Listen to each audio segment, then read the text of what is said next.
আমাদের ভিডিও যাদের ভালো লাগে তারা একটু সাবস্ক্রাইব করে পাশে থাকবেন। এরকম ভিডিও সবসময় পাবেন।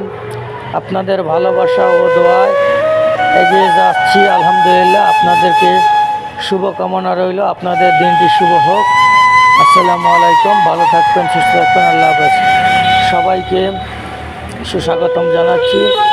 দেখুন তরমুজের দিন, এখন তরমুজ ক্ষেত বিভিন্ন জায়গায় তরমুজ লাগাচ্ছে। আপনাদের তরমুজ ক্ষেত দেখানোর জন্য এসেছি। অবশ্যই আপনারা তরমুজ ক্ষেত দেখবেন এবং আরও আপডেট পাবেন। ধন্যবাদ সকলকে।